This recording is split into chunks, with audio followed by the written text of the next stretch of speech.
Episode शुरू होता है और वॉल्टर बड़ी तेजी से उसकी वैन चला रहा होता है। बैकग्राउंड में हमें पुलिस सायरन सुनाई देता है। उसके वैन में जेसी और कोई होता है। स्पीडिंग की वजह से गाड़ी आउट ऑफ कंट्रोल हो जाती है और रास्ते के नीचे गड्ढे से टकरा जाती है। वॉल्टर फिर अपना वीडियो रिकॉर्डर और गन निकालता है। बाहर निकल के वो अपनी वाइफ और बच्चे के लिए मैसेज रिकॉर्ड करता है।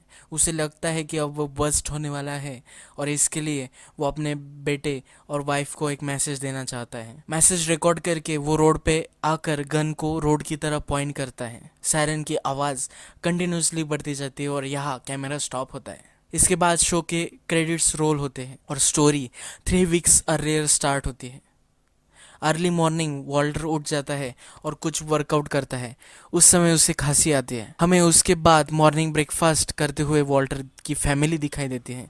वॉल्टर, वॉल्टर की बीवी स्काइलर और उसका बेटा वॉल्टर जूनियर। स्काइलर जल्दी घर आने को बोलती है क्योंकि आज वॉल्टर का बर्थडे होता है। फेमिलियर फैमिली कन्वर्सेशन जो मदर और फादर और सन के बीच होती है वो हमें दिखने को मिलती है। नेक्स्ट सीन में वॉल्टर स्कूल को ड्राइव करता है और स्कूल के हैंडीकैप पार्किंग में कार पार्क करता है क्योंकि उसका बेटा वॉल्टर जूनियर क्लचेस के साथ चलता है। वॉल्टर स्कूल केमिस्ट्री टीचर होता है। वो बहुत ही ब्रिलियंट टीचर है क्योंकि जो जिस समय वो टीचिंग करता है उस सीन से हमें पता चलता है। क्लासरूम में उसे एक बच्चा बदतमीजी से पेश आता है पर वो उसे पोलाइटली अपने सीट पर बैठने को बोलता है। एक सीन में वॉल्टर हमें स्टाफ रूम में अकेले ही लंच करता हुआ दिखता है। वॉल्टर स्कूल में टीचिंग के बाद कार वॉश में भी काम करता है। वो वहाँ कैश काउंटर संभालता है पर उसके बॉस उसे उस दिन कार वॉश करने के लिए बोलता है क्योंकि एक एम्प्लॉय नहीं आता। वॉल्टर जब कार क्लीन कर रहा होता है तब वहाँ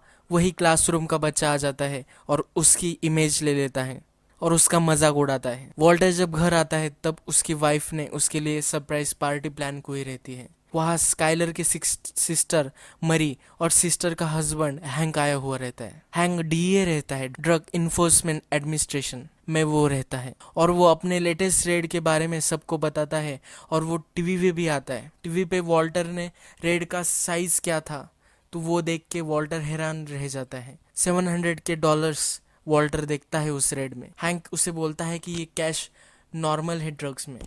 हैंक नेक्स्ट रेड में भी उसे इनवाइट करता है। वॉल्टर के बर्थडे पर भी उसे अटेंशन नहीं मिलती क्योंकि सब अटेंशन हैंक ले जाता है। वॉल्टर फिर बेड पर स्काइरल के पास आ जाता है। स्काइरल उसे पूछती है कि वो कब रूम पेंट करने वाला है। ये रूम पेंट आने वाले बच्चे के लिए करना होता है।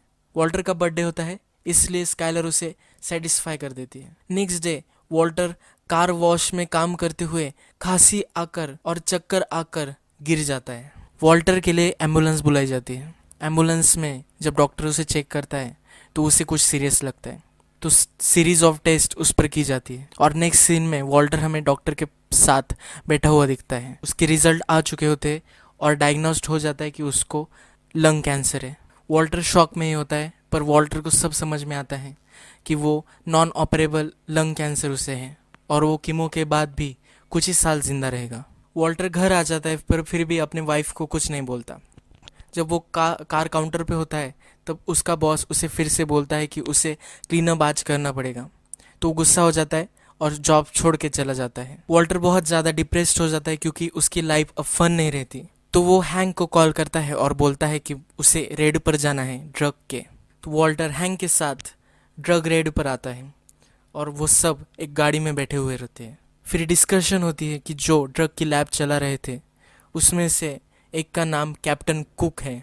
इस बात पर बेट लगती है दोनों डीईए ऑफिसर्स की। रेड सक्सेसफुल होती है और उसमें एक सस्पेक्ट पकड़ा जाता है। हैंक को भी केमिस्ट्री की लैब वहाँ देखनी होती है।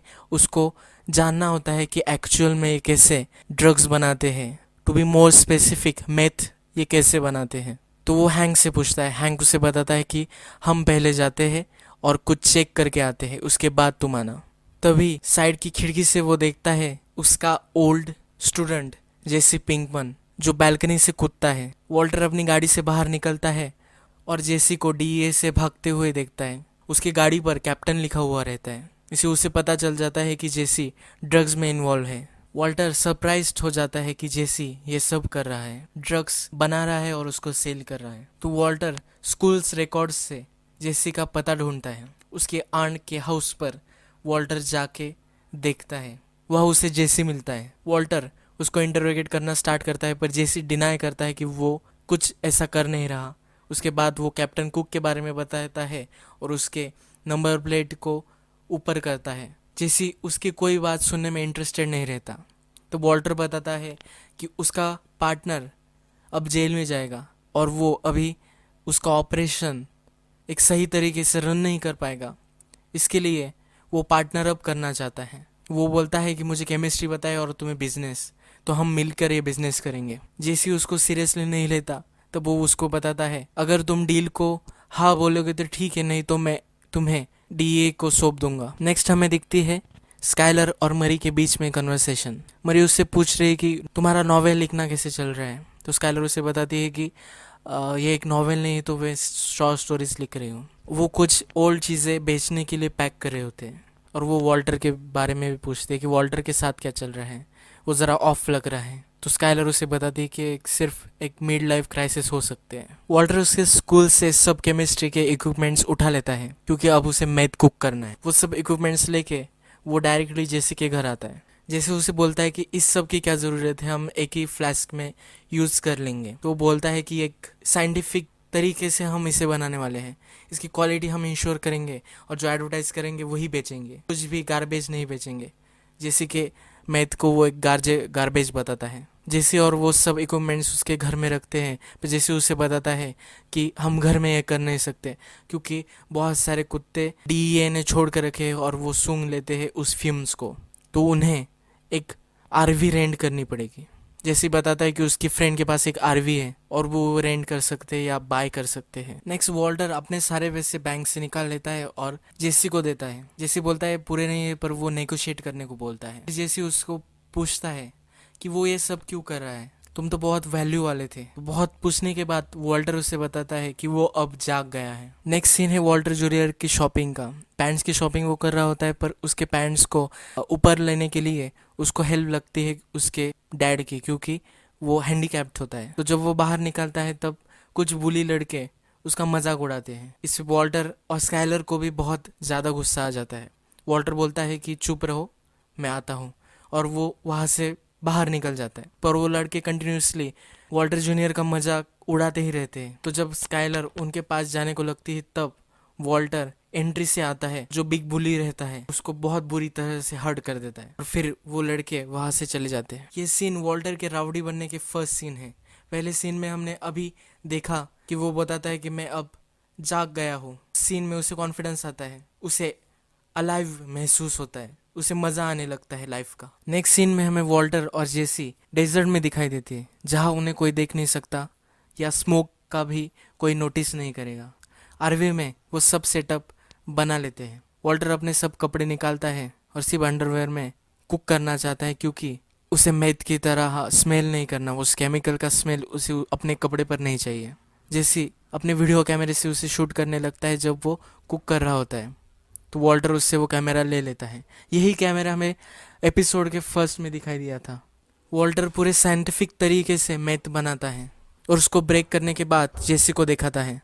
जेसी वॉल्टर को बताता है कि अपने प्रोडक्ट की क्वालिटी बहुत ही बढ़िया है, ये क्रिस्टल में बन रहा है और क्रिस्टल बहुत बड़े बड़े हैं, इसलिए बहुत डिमांड में रहने वाला है।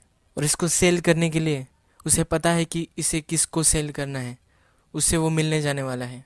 अब जेसी उसका क्रिस्टल मैथ लेकर एक नए ड्रग डीलर के पास जाता है। ये ड्रग डीलर उसके प्रीवियस पार्टनर का भाई होता है, को टेस्ट करने को बोलता है। उस ड्रग डीलर को शक होता है कि जेसी ने ही उसके ब्रदर को फ्रेम किया हुआ है। जेसी उससे इनकार कर देता। ब्रदर यानी कि जेसी का प्रीवियस पार्टनर की बेल हो चुकी रहती है, तो वो ऊपर के कमरे में होता है और वो नीचे आ जाता है। तभी वो प्रीवियस ड्रग डीलर उस पर मन रखता है और बताता है कि ये तुमने कहाँ से कुक किया है। फिर जेसी उस ड्रग डीलर को और उसके ब्रदर को लेके लैब तक ले आता है, उस वैन तक ले आता है। जब जेसी का पुराना पार्टनर वॉल्टर को देखता है तो वो उसे पहचान लेता है ड्रग रेड से। उसे पता होता है कि ये डी के साथ था, तो वो जेसी को भी लेटा देते हैं ज़मीन पर। वो जो ड्रग डीलर होता है तो वॉल्टर को मारने वाला होता है। तभी वॉल्टर उसे बताता है अगर तुम्हें इसी तरह का क्रिस्टल मैथ कुक करना है तो मैं तुम्हें मेरी रेसिपी बता सकता हूँ। तो वॉल्टर उसे अपने वैन में ले जाता है। जब ड्रग डीलर वैन में आ जाता है तो उसका ब्रदर भी वो देखने के लिए आ जाता है। तभी वॉल्टर एक एक्सप्लोजिव रिएक्शन करता है जिसके गैस पॉइजनस होता है। उस पॉइजनस गैस से लोग मर भी सकते हैं। तो वॉल्टर वो रिएक्शन करके वैन से बाहर आ जाता है और वैन को लॉक कर देता है। बीच में कि ये दो ड्रग डीलर और उसका भाई दोनों घायल हो जाते हैं। ड्रग डीलर का भाई पहले सिगरेट पी रहा होता है और उसका सिगरेट वो वही फेंक देता है। इससे गाड़ी के पीछे आग लग जाती है और उसके बहुत ज़्यादा स्मोक होने लगता है। वॉल्टर उस स्मोक को बुझाने का ट्राई करता है पर वो बुझा नहीं पाता और बहुत सारी फ्लेम्स वहाँ से आती है। तो वॉल्टर वहाँ से गाड़ी लेके भागता है। अब हम फिर से सीरीज़ के फर्स्ट सीन पे आते हैं। वही गाड़ी वॉल्टर चला रहा होता है वो गड्ढे में गिर जाती है। तो वो मैसेज रिकॉर्ड करता है अपने बीवी और बच्चे के लिए। उसे लगता है अब वो बस्ट होने वाला है और वो गन पॉइंट करता है रोड की तरफ। फिर उसके बाद वो अपने ही जान लेने की कोशिश करता है पर सेफ्टी ऑफ होने के कारण वो गन नहीं चल पाती। और जब वो सेफ्टी ऑफ करता है तो बुलेट कहीं और ही चल जाती है। उसका करेज नहीं होता खुद को मारने का। जब थोड़ी देर बाद वो साइलेंस बहुत ही पास आ जाते तो उसे पता चलता है कि ये फायर ब्रिगेड था, ये कोई पुलिस नहीं आ रही। वो चैन की सांस लेता है। फायर ब्रिगेड जाने के बाद जेसी होश में आता है और उससे पूछता है कि उन दोनों को क्या हुआ। वो बोलता है कि वो अब मर चुके हैं क्योंकि उसने जो केमिकल क्रिएट किया था उसकी एक सांस ली तो भी लोग मर जाते हैं। नेक्स्ट सीन में हमें वॉल्टर ड्रायर से बहुत सारे पैसे निकालता हुआ दिखता है। ये सब होने के बाद वो जब बेड पे आता है तो स्काइलर उससे पूछती है कि तुम बहुत ही कम मुझसे बोलने लगे हो और क्या क्या चल रहा है। उसको पता चल जाता है कुछ तो गड़बड़ है। स्काइलर उससे बोलती है कि मुझे तुम ऐसे चुप नहीं कर सकते। तो वॉल्टर उस पर कुछ नहीं बोलता और डायरेक्टली उसे किस करता है। After that they make love. इस तरह से एपिसोड ख़त्म हो जाता है। इसके पहले बर्थडे सीन में वो पेनिट्रेशन सेक्स नहीं करते क्योंकि स्काइलर प्रेग्नेंट होती है, पर इस सीन में वो डायरेक्टली सेक्स करते हुए हमें दिखाया गया है क्योंकि वो अब he doesn't care any more, क्योंकि उसे अब फ़र्क नहीं पड़ता कि क्या होगा। इस पूरे एपिसोड में हमें वॉल्टर का ट्रांजिशन दिखाया गया है कि एक डरा हुआ आदमी और उसके बाद उसकी सेल्फ वर्थ उसे पता चल गई है और उसका एक ट्रांजिशन एक कॉन्फिडेंट मैन में हो चुका है। जैसा वॉल्टर ही बोलता है कि वो जाग गया है, उसे अब जिंदा महसूस हो रहा है।